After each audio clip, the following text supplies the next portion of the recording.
press the bell icon on the YouTube app and never miss an हमें जी join किया है साजिद तारड़ साहब ने, बहुत शुक्रिया सर कि आज आप आए हैं।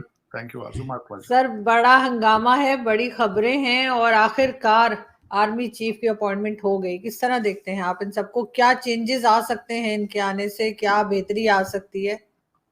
देखें, ये एक बदनसीब मुल्क की बदनसीबी की एक और नई दास्तान आज शुरू हुई है। मैं उस पर बोलना चाहता हूँ। देखें, पाकिस्तान के अंदर जिस तरीके से हमारी आर्मी जितनी स्ट्रांग है या जितना हर चीज कंट्रोल वही करते हैं, बल्कि मैं इस अपॉइंटमेंट के साथ थोड़ा सा कोशिश करूंगा कि बाजवा साहब की जो स्पीच उन्होंने दी है वो भी थोड़ी सी डिस्कस करूं, जो सियासी स्पीच उन्होंने दी है। तो मैं शुरू ये करना चाहूंगा कि आई जब समरी वजीर आजम के ऑफिस में और उन्होंने साइन करके जब भेजी सदर साहब के पास, और ये चीजें बड़ी देर से ये डिस्कस हो भी रही हैं, क्योंकि प्लान बी भी डिस्कस किया गया था कि अगर अलवी साहब इसको रोकते हैं तो फिर क्या करना है। खान साहब ने भी सारी इंस्ट्रक्शंस दी हुई थी, क्योंकि मसला ये बहुत बड़ा मसला, ये तो पाकिस्तान की डू और डाई का मसला था। लेकिन उसके साथ हुआ क्या है? एक ऐसा मुल्क है जो भूख नंग से बहुत बुरे हालात हैं।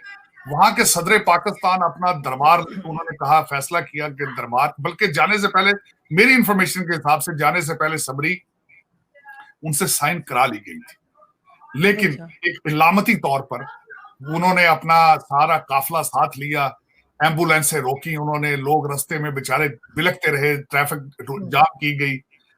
हजूर जो है वो इस्लामाबाद एयरपोर्ट पहुंचे, वहां से एक भूखे मुल्क का त्यारा लिया गया, लाहौर गए, फिर वहां पे लाहौर पे एम्बुलेंस से रोकी गई, ट्रैफिक रोकी गई, और जुनाब जो है वो मुगल आजम के दरबार में पेश हुए।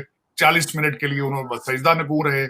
उन्होंने कहा कि जा अब मिर्जापुर की गद्दी जो है उसके मैं उसको जाके साइन कर, हालांकि साइन करके गए थे। इस ड्रामे की क्या जरूरत थी? एक डेवलपिंग कंट्री जिसके अंदर ना पानी पीने को है, ना बिजली है, ना खाना है, वहां पे ये हुकूमत के खर्चे पे जहाज को इस तरीके से उड़ाना, जिस तरह आप उबर में बैठे हैं, कुछ शर्म नहीं इन लोगों को आती? अच्छा, अब आगे चलते हैं। अब मैं ये बताना ये चाहूंगा कि दो लोग जो मेरिट के लिहाज से पहुंचे, बल्कि मेरी एक हम्बल रिक्वेस्ट होगी नए आर्मी चीफ साहब को और साहिर मिर्जा साहब को, अगर आप मेरिट पे आए हैं तो इन लोगों को भी मेरिट का कुछ सिखाएं। ये जो आपकी पैदावार है, जो आपके बच्चे पैदा आपने कर लिए हैं, आज मुझे किसी ने कहा, आज किसी ने मुझे इमरान खान साहब और बाजवा साहब की तस्वीर भेजी, तो साथ नीचे लिखा था कि अगर मुझे पालना नहीं तो पैदा करने की क्या जरूरत है। तो ये हर सियासतदान जो पाकिस्तान का आपने पैदा किया, भुट्टो से लेकर ये हमारे मिस्टर हैंडसम तक। लेकिन अब इनको भी कुछ सिखाएं, आप इनको ब्लेम ना करें। बाजवा साहब ने अपनी स्पीच के अंदर अगले दिन फरमा दिया है कि ईस्ट पाकिस्तान के अंदर सियासी शिकस्त थी, कौम को हमारा शुक्रिया अदा करना चाहिए कि हमने वहां पे हथियार डाले थे। बाजवा साहब इस तरह ना करें प्लीज। पाकिस्तान का हर सियासतदान आपने पैदा किया है, हर सियासतदान। अयूब खान क्या था, किस तरह आया? एक जहाज के हादसे की वजह से वो पावर में आया, किस तरीके से उसके बच्चे ने तबाहियां फेरी, और अभी तक उसका पोता कैबिनेट के अंदर है। और मैं गारंटी से कह देता हूं, पाकिस्तान के अंदर चिड़िया पर नहीं मार सकती आपकी मर्जी के बगैर। और मैं यहां यह कहना चाहूंगा, बल्कि बिलखसूस उन्होंने अपनी तकरीर के अंदर कई चीजों की एडमिशन किया। उन्होंने कहा हमने सारा मुल्क हमने ही तबाह किया है, लेकिन फरवरी के अंदर हमने फैसला कर लिया था कि अब हम चादर लेके तो यहां से राइट ले, जब ईंट से ईंट बजा दी उसके बाद नहीं। चारों टायर फ्लैट गाड़ी के, इंजन तबाह, क्लच प्लेट उड़ी हुई है, सिर्फ एक स्टीयरिंग अंदर मौजूद है, और उन्होंने कहा ये चाबियां ले लीजिए आप। ये बल्कि मैं कल कह रहा था, ये स्पीच जो थी बाजवा साहब की, ये 1947 में होनी चाहिए थी। ये 75 साल लेट है ये स्पीच। गाड़ी खत्म है इस वक्त, गाड़ी रुक चुकी है। गाड़ी इस तरीके से अब्यूज की गई 75 साल कि अब उसके अंदर सकत कुछ नहीं रही। बाजवा साहब इस तरह ना करें उसके साथ। और मैं एक क्वेश्चन, बल्कि मैं इसी सेगमेंट के अंदर मैं इस पे मुसलसल रिसर्च कर रहा हूं, सोचो और फिक्र कर रहा हूं इस चीज को सोचने के लिए कि ये कहते हैं कि हम सियासत से निकल जाएंगे। क्या आप सियासत से निकल के गुजारा कर पाएंगे? क्या ये पाकिस्तान के अंदर सियासतदान आपके बगैर गुजारा कर पाएंगे? ये दोनों तरफ से है। क्या पाकिस्तान आपके चलाने के बगैर पाकिस्तान चल पाएगा? आप जिस तरीके से 75 साल इसको चलाते रहे हैं, अच्छा आप सियासत से निकल गए तो कारोबार से क्यों नहीं निकलते? फिर आपके कारोबार फौजी फेडरेशन आपके प्रोजेक्ट किससे चलेंगे? जिसका निशानदेही की थी उस खातून ने, डॉक्टर आयशा ने, वो कायदे आजम यूनिवर्सिटी वाली ने, मिलिट्री गैंग, उसकी खिताब आज से तो 15 साल पहले आपने यहां रिलीज नहीं होने दी, वो लंदन से जाकर रिलीज हुई थी बुक।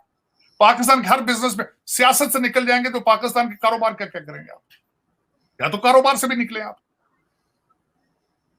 और वो जो आपने हर डिपार्टमेंट के अंदर फौजी बिठाए हुए हैं जिनको आप रिटायरमेंट के बाद उनको गिफ्ट करते हैं, हर डिपार्टमेंट का इंचार्ज तो ब्रिगेडियर है, वो कर्नल रिटायर है, उसका क्या करेंगे आप? ना पाकिस्तान का बगैर आपके बगैर अब गुजारा है, ना सियासत का आपके बगैर गुजारा है, ना आपका सियासत के बगैर गुजारा है। ये लिखा जा चुका है। और दूसरी एक चीज ये होती है, और मैं आप छोटी सी बात, किसी नशई पाउडरी को जब आप हीरोइन से हटाते हैं तो उसको यकलख नहीं कहते कि छोड़ दो, वो विड्रॉल से मर जाता है। आपने एमक्यूएम बनाते हैं, आप बाप आईटी बनाते हैं, आप बलोचिस्तान की गवर्नमेंटें गिराते हैं, सेनेट के अंदर इलेक्शंस के आप बूथ के अंदर आप कैमरे लगाते हैं, इतने लोग आज तक उनकी डेड बॉडीज नहीं मिल रही हैं।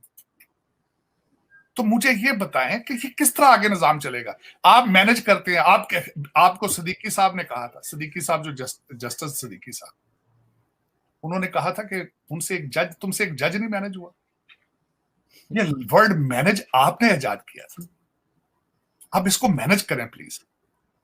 ये जो बच्चे आपने पैदा कर दिए हैं, इनको सिखाएं, मेरिट सिखाएं, इनको इस्लाम सिखाएं, इनको बैठ के पाकिस्तान सिखाएं।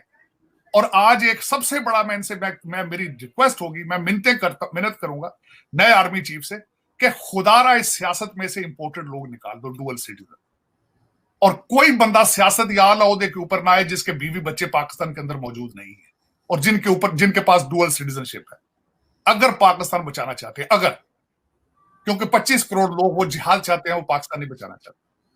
क्या जरूरत, मेरा ये क्वेश्चन है आज, मैं पूछना चाहता हूं 25 करोड़ लोगों से, क्या आपको जिहाद की जरूरत है? क्या आपको जिहाद का मतलब पता है? और जो आपने 25 मई को आके इस्लामाबाद के अंदर आपने जो दरख्त जलाए थे, हालते जंग में इस्लाम कहता है कि आपने दरख्त नहीं काटना, आपने फसल नहीं काटनी। आपने आके आधे इस्लामाबाद के दरख्त जला दिए थे, ये अमीरुल मोमिनीन के साथ, ये अमल बिन मारूफ के जो काफले के आए थे 25 मई को, उन्होंने आधे इस्लामाबाद के दरख्त जला दिए थे। आपको जिहाद का क्या पता क्या चीज होती है? आपने इस्लाम को बदनाम कर रहे हैं। और उसमें आरजू मैं आगे चलना चाहूंगा कि नए आर्मी चीफ के पास कौन सा एक ऐसा फार्मूला है कि आते दूध की नहरें और शहद की नहरें चलनी शुरू हो जाएंगी? क्या फार्मूला है उसके पास? आंखें बंद करें, आप देखें खान साहब आ जाते हैं दोबारा, मुराद सईद जैसे 5-6 और 25-25 साल के मिनिस्टर साथ लेके आ जाएंगे, जुल्फी बुखारी साहब आ जाएंगे, उस्मान बुजदार आ जाएगा, फरदौस आशिक अवान आ जाएगी। वो यार कैसी बातें कर, ये पाकिस्तान का हल है? और पाकिस्तान का हल इंडस्ट्रियल रेवोल्यूशन है, पाकिस्तान का हल है इसको पांव पे किस तरह खड़ा करना है तुमने, ये हल है। और इस हल का आज तक ना किसी, बाजवा साहब ने अपनी तकरीर में सारी सफाइयां पेश की। उन्होंने कहा जी फैटफ से हमने बचाया, इसका मतलब यह कि फाइनेंस भी आप कंट्रोल करते हैं। उन्होंने कहा जी हमने आप ये बताएं कि हमने वो सऊदी अरब जाते हैं, रिलेशनशिप हम ठीक करने जाते हैं, इसका मतलब फॉरेन पॉलिसी भी आप बनाते हैं, आप करते हैं। ये सारे कन्वेंशन तो आपने खुद अपने स्पीच में कर लिए हैं। फिर आप कह देते हैं जी कि वो भारत की जो फौज है वहां सारा कुछ करती है, उनको क्रिटिसाइज नहीं करते, हमें यहां क्रिटिसाइज करते हैं। मुझे ये बताएं, आप आधे पाकिस्तान को पता नहीं है कि भारत का आर्मी चीफ का नाम क्या है, और यहां 6 महीने से डेडला के आर्मी चीफ की अपॉइंटमेंट पर जंग होने लगी थी पाकिस्तान के अंदर, मार्शल लॉ लगने वाला था पाकिस्तान के अंदर एक आर्मी चीफ की अपॉइंटमेंट पर। कैसे आप कंपैरिजन शुरू कर देते हैं? आपकी नेटवर्थ 7 बिलियन है, उनके पास 600 बिलियन है। कभी अच्छाई का भी कंपैरिजन कर लिया करें उनसे।